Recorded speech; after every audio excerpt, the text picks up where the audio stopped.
अतिशय दुर्दैवी ही घटना आहे. त्याची एकतर महिलांची सुरक्षिततेबद्दल ना केंद्र सरकार सीरियस आहे, ना महाराष्ट्र सरकार सीरियस आहे. आणि मला वाटतं जिथे महिलांचं हॉस्टेल आहे, तिथे कॅमेरे, चांगली लॉकिंग सिस्टम, मुलींची सुरक्षितता याला प्राधान्य दिलंच पाहिजे.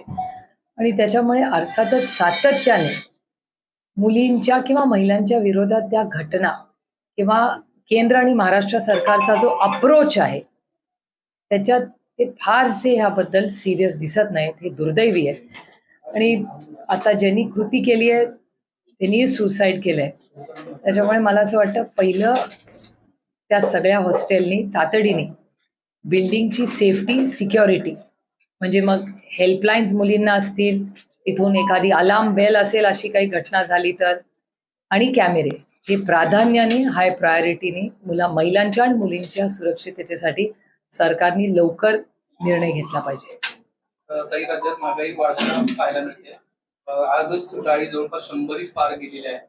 कसं फक्त या सगळ्या गोष्टींकडे थांबायचं? मला काही आश्चर्य वाटत नाही, कारण का मी गेले 2 वर्ष सातत्याने केंद्र सरकारमध्ये पार्लमेंटमध्ये जेव्हा जेव्हा बोलले तेव्हा मी price rise, inflation, food inflation याच्याबद्दल सातत्याने बोलले.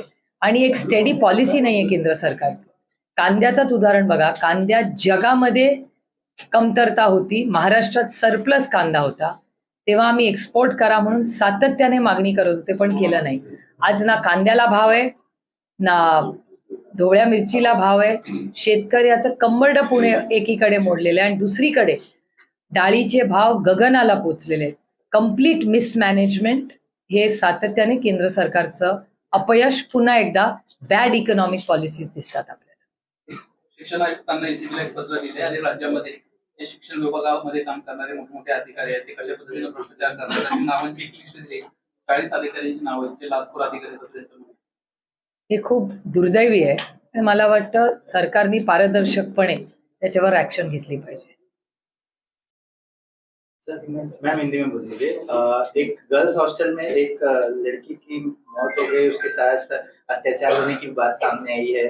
आप कैसे देखिए इस पूरे मामले को? काफी गंभीर मामला है। केंद्र सरकार और महाराष्ट्र सरकार, आपने देखा होगा हमारी बेटियों की जिस तरह से केंद्र सरकार में हमारी बेटियों पे पुलिस ने जो हल्ला किया और जिस तरह से उनको न्याय नहीं मिला, वो एक चीज दिल्ली में दिखाई जा रही है।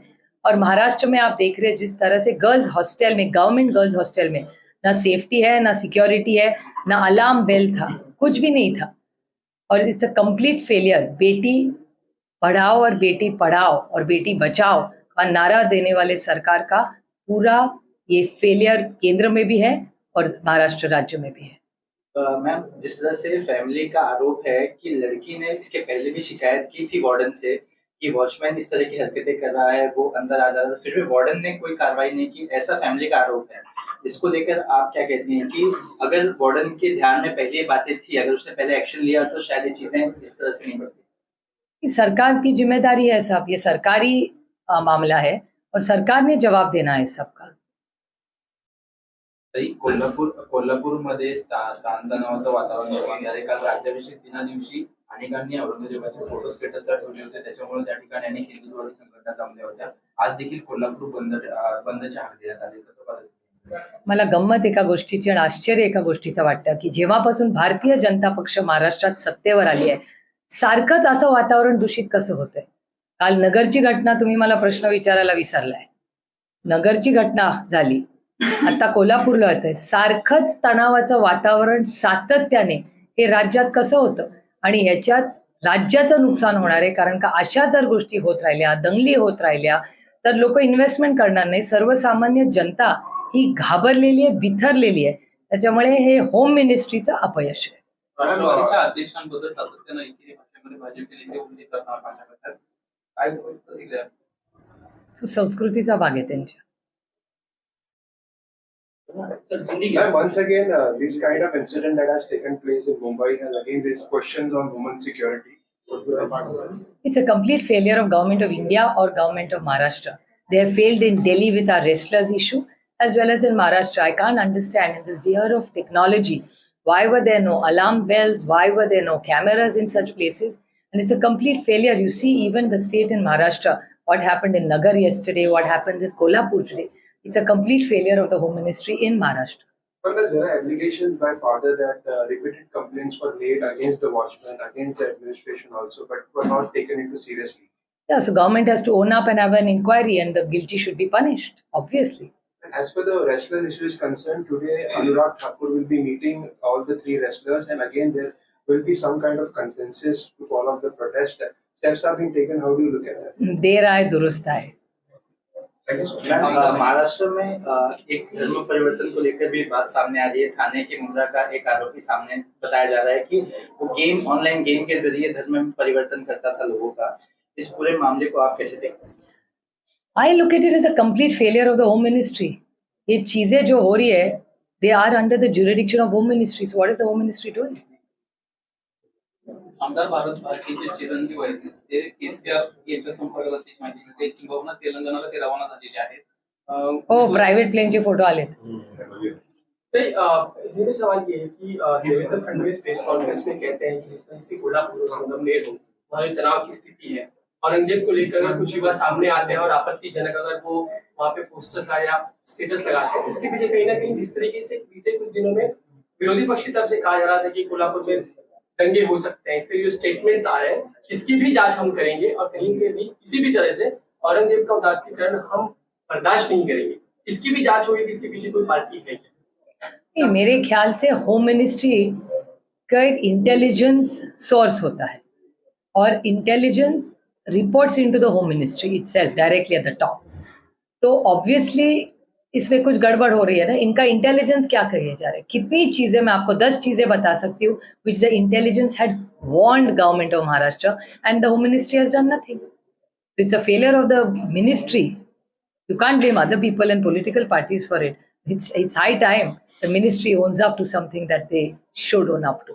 हिंदी में ये चल रहा है क्यों ये बार-बार ये विरोधी पक्ष इसका अगर उंगली उठाई जा रही है क्योंकि खुद की जिम्मेदारी से भाग रही है होम मिनिस्ट्री. वो ओनरशिप नहीं ले रही है.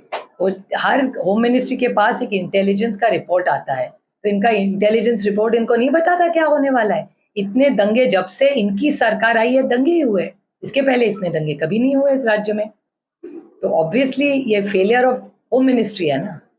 नहीं, कोल्हापुर जैसा या अहमदनगर जैसा अगर जिला अशांत दिखता है, अगर कुछ युवा अगर स्टेटस भी इस तरीके का लगाते हैं तो ये बहुत चिंता की बात है विरोधी पक्ष के लिए कि महाराष्ट्र जो है कई जिलों में अशांत में नजर आता है. ये विरोधी पक्ष का नहीं है, नागरिकों का इश्यू. ये विरोधी पक्ष का इश्यू है ही नहीं. This is a failure of the government in power. क्योंकि जब ऐसे होता है तो वो विरोधी पक्ष का काम नहीं होता देश शांत रखना. सत्ते में जो होता है, जो होम मिनिस्ट्री में बैठते, उनकी जिम्मेदारी होती है. And peace is a responsibility of part of governance.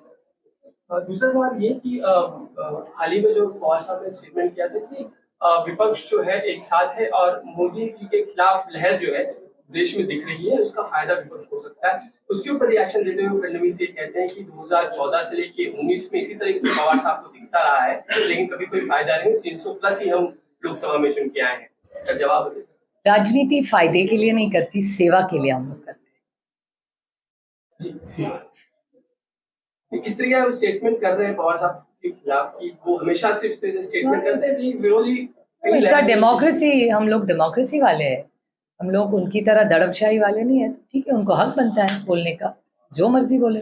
अनेक दिवसांपासून दिल्लीतल्या जंतर मंतरवर तर पैलवान आंदोलन करत होते. अखेर पोलीस दिल्ली सरकार केंद्र सरकार त्यांच्याशी बातचीत करायला तयार झाले. अनुराग ठाकूरांनी ट्विट केलं.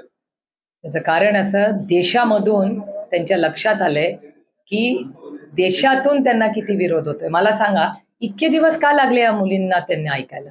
याचा अर्थ त्यांना अपयश दिसतंय, रोष दिसतोय देशातून. या देशातल्या प्रत्येक महिलेला राग आलेला आहे, कारण का ज्या सरकारने बेटी पढाओ बेटी बचावचा नारा दिला होता त्यांनी त्यांच्या बेटीला न्याय दिला नाही. आणि देशातून काश्मीरपासून कन्याकुमारीपर्यंत भारतीय जनता पक्षाच्या लक्षात आलं की द्वेष आणि राग त्यांच्या सरकारच्या विरोधात येतोय, कारण या मुलींवरचा अन्याय भारतीय जनता पक्ष करत होती. म्हणून शेवटी त्यांनी आता देर आहे दुरुस्त आहे त्या आलेत, कारण का त्यांच्या लक्षात आलंय की भारतीय जनता पक्षाकडून मोठी चूक झालेली आहे आणि त्याला जबाबदार फक्त भारतीय जनता पक्ष आणि त्यांचं सरकार आहे.